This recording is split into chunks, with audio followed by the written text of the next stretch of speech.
स्वार्थी पानी कि स्वयं का अर्थ, जो इंसान स्वयं का अर्थ जानना चाहता है, जो खुद को समझना चाहता है, क्या वो इंसान आपकी नजर में गलत है?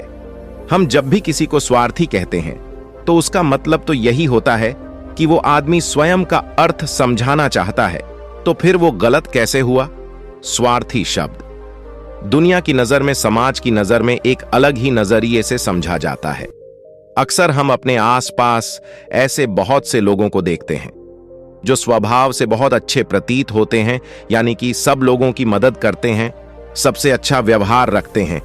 लेकिन इसके साथ हमने ये भी देखा होगा कि ऐसे लोग जो स्वभाव के अच्छे होते हैं, दूसरों की मदद करते हैं, वो दुखी भी ज्यादा रहते हैं, और जो लोग स्वार्थी होते हैं वो फलते फूलते चले जाते हैं।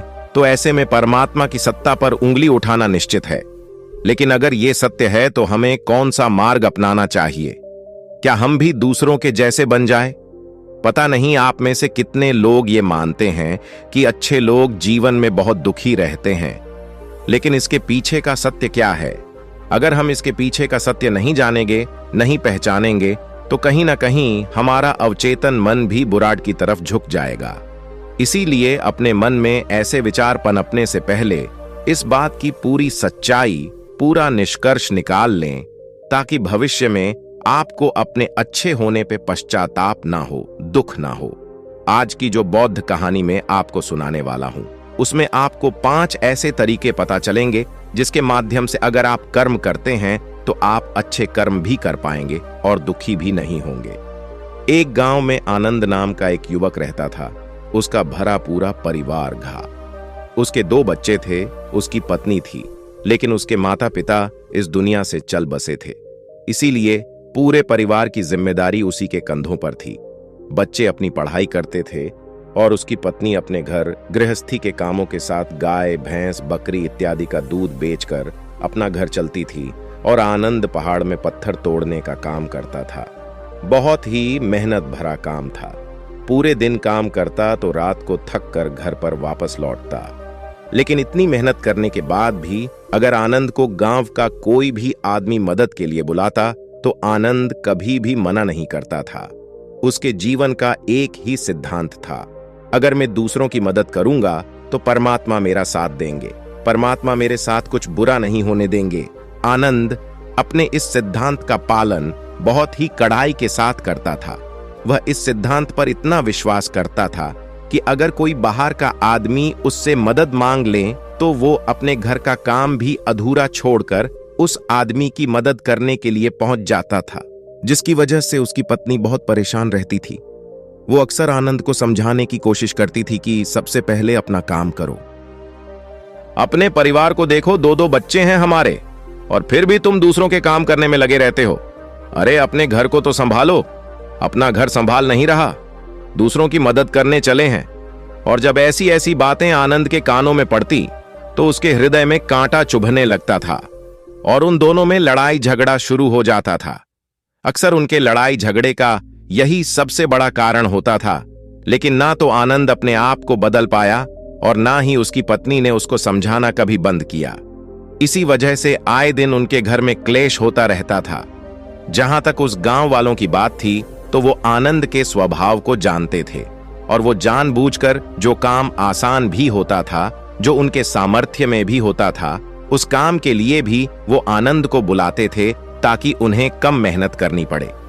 कहने का अर्थ ये है कि गांव वाले आनंद की इस शिष्टाचार का फायदा उठाते थे, लाभ उठाते थे, और सब पीछे से उसका मजाक उड़ाते थे, उसे बेवकूफ कहते थे। ऐसे ही समय भी तरह, और एक दिन आनंद की पत्नी बहुत ज्यादा बीमार पड़ गई। आनंद से जो कुछ भी सेवा हो सकती थी उसने वो सब अपनी पत्नी के लिए किया। उसने गांव के वैद्य को बुलाकर अपनी पत्नी की जांच करवाई, लेकिन पे रोग उस वैद्य की पकड़ के बाहर था।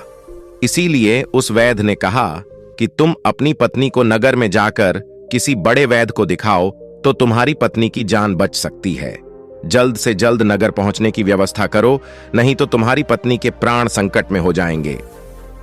ये सुनकर आनंद के पैरों तले जमीन फिसल गई। उसने ये नहीं सोचा था कि उसकी पत्नी के प्राण संकट में है। वो सोच रहा था कि कोई साधारण सा रोग होगा जिसका इलाज हो जाएगा। लेकिन जब उसने वैद्य की यही बात सुनी तो वो घबरा गया। अब पत्नी को नगर तक कैसे लेकर जाएं? क्योंकि उसके पास इतना धन नहीं था कि वो अपनी पत्नी के लिए एक घोड़ा गाड़ी करके उसमें अपनी पत्नी को लिटाकर नगर में ले जा सके। उसकी पत्नी की हालत बिल्कुल चलने की भी नहीं थी, इसलिए उसे नगर पहुंचाने के लिए किसी घोड़ा गाड़ी की जरूरत थी। संयोग से उसके पड़ोसी धन्मू के पास एक घोड़ा गाड़ी थी। दो अक्सर व्यापार के लिए अपनी घोड़ा गाड़ी नगर में लेकर जाया करता था। इसीलिए आनंद के मन में विचार आया कि मैं धन्मू की घोड़ा गाड़ी ले सकता हूं।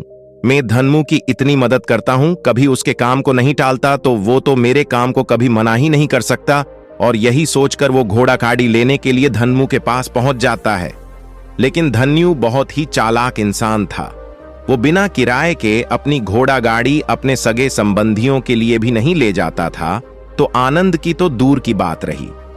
जब आनंद ने उससे घोड़ा गाड़ी के बारे में पूछा तो उसने ये कहकर उसका ये काम टाल दिया कि मेरे घोड़े बहुत ज्यादा बीमार हैं, वो शायद बच भी मुश्किल से पाएंगे। 5 दिनों से वो कुछ नहीं खा रहे, तो ऐसे में बेचारा घोड़ा गाड़ी लेकर कहां नगर तक पहुंच पाएगा। हां, अगर तुम कुछ धन की व्यवस्था कर सकते हो तो मैं अपने एक मित्र की घोड़ा गाड़ी तुम्हारे लिए मंगवा सकता हूं। यह सुनकर आनंद परेशान और चिंतित हो गया, क्योंकि उसके पास धन तो था ही नहीं। इसका मतलब उसकी पत्नी बड़े नगर में वैद्य के पास इलाज के लिए पहुंच ही नहीं पाएगी। उलझन भरे हुए विचार लिए हुए जब आनंद वापस जा रहा था तो उसने एक दिल दहलाने देने वाला दृश्य देखा। उसने देखा कि धन्मू के घोड़े, जो धन्मू के अनुसार बीमार थे और कुछ खा भी नहीं रहे थे, वहीं घोड़े गांव का ही एक युवक उसकी बांट से खोलकर बाहर ला रहा था और गाड़ी में उसको जोत रहा था। पे देखकर पहले तो आनंद को कुछ समझ में नहीं आया।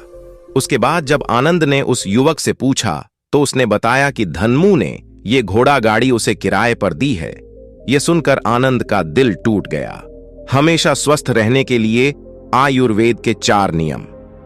उसने कभी सपने में भी नहीं सोचा था कि उसका सबसे अच्छा मित्र धन्मू उसके साथ ऐसा कर सकता है।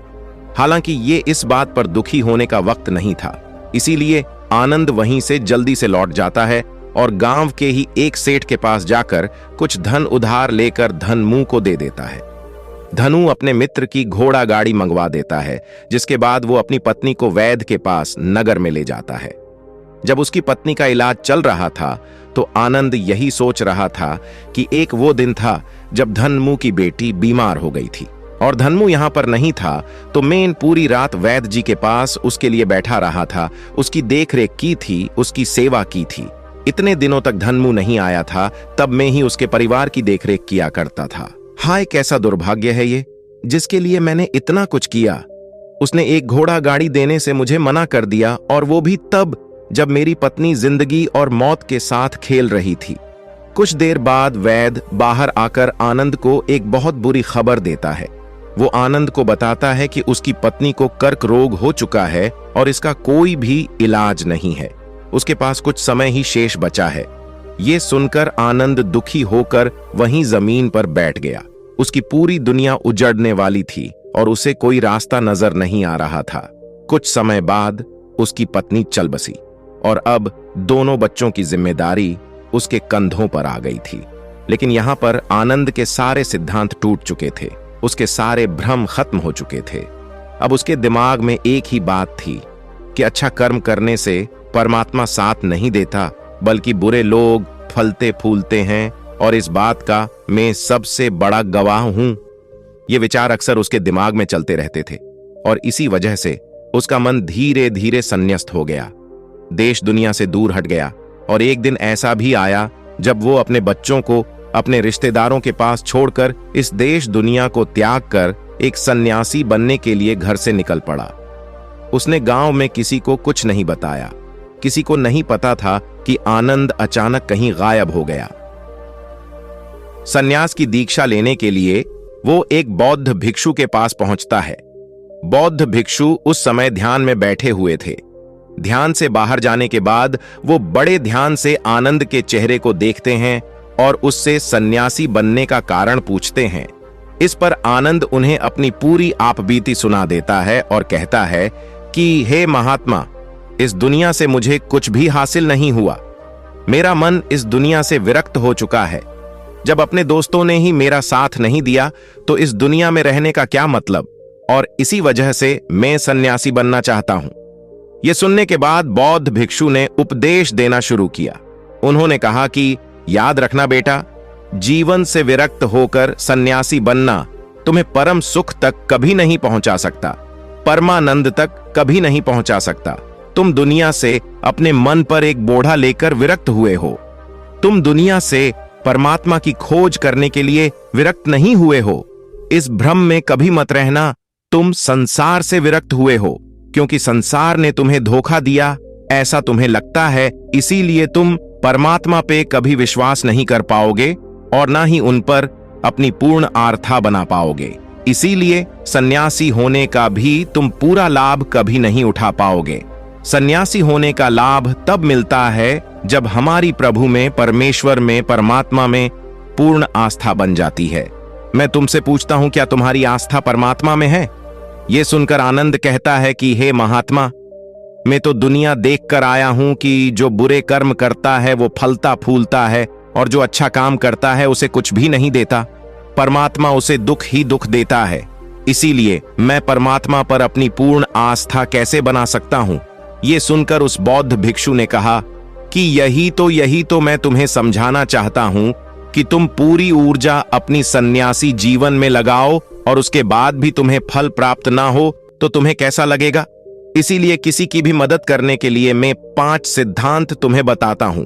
ये 5 सिद्धांत समझकर संसार में वापस लौट जाओ और संसार में एक ग्रस्त जीवन जियो। उसके बाद ही सन्यासी जीवन का उदय होता है। जब हम अपने ग्रस्त जीवन को पूर्ण रूप से समझ लेते हैं और अपनी जिम्मेदारियों का निर्वाह कर देते हैं। ये कहकर बौद्ध भिक्षु ने कहना शुरू किया कि जब भी तुम किसी की सहायता करते हो, किसी की मदद करते हो, तो उसमें सबसे पहली बात, सबसे पहला सिद्धांत जो ध्यान में रखने का होता है वो होता है कि किसी की मदद करते वक्त, किसी की सहायता करते वक्त कभी भी उससे उम्मीद मत रखना। ये मत सोचना कि आज मैंने इसकी सहायता कर दी, मदद कर दी, तो कल बदले में ये भी मेरी सहायता करेगा, मेरी मदद करेगा। अगर तुम ऐसा सोचोगे तो तुम्हें जीवन में दुखों का सामना करना ही पड़ेगा, क्योंकि एक नहीं तो दूसरा, या दूसरा नहीं तो तीसरा, कोई ना कोई तुम्हारी उम्मीद जरूर तोड़ेगा। और वास्तविकता में वो मदद या वो सहायता नहीं होती है, वो हमारे लालच का ही एक रूप होता है। हम उसकी सहायता या मदद निर्भर तरीके से नहीं कर रहे हैं। हमारे मन में लालच का भाव है, हमारे मन में बदले का भाव है। हम ये सोचकर मदद करते हैं कि इसकी मदद कर देता हूं तो कल ये मेरा भी मदद करेगा, और यही लालच हमें अक्सर उन लोगों की मदद करने पर विवश करता है जो किसी ना किसी रूप में धनवान होते हैं, क्योंकि हमें लगता है कि कल ये आदमी धन के द्वारा मेरी मदद कर सकता है, और इसीलिए जिस इंसान को वास्तविकता में मदद की आवश्यकता है, हो सकता है वो गरीब हो, लेकिन हमारा मन अपने लालच के वशीभूत होकर उसकी मदद कभी नहीं करेगा। इसीलिए किसी की मदद और किसी की सहायता करने के अपने विचार को विस्तार दो। केवल एक प्रकार के वर्ग के लिए अपनी सहायता या अपनी मदद पेश मत करना, उन सब के लिए समान होनी चाहिए। जरा सोचो, एक तरफ तुम्हारा मित्र हो जिसके पास धन है, संपदा है, और दूसरी तरह कोई गरीब औरत हो जो भूखी बैठी हुई है।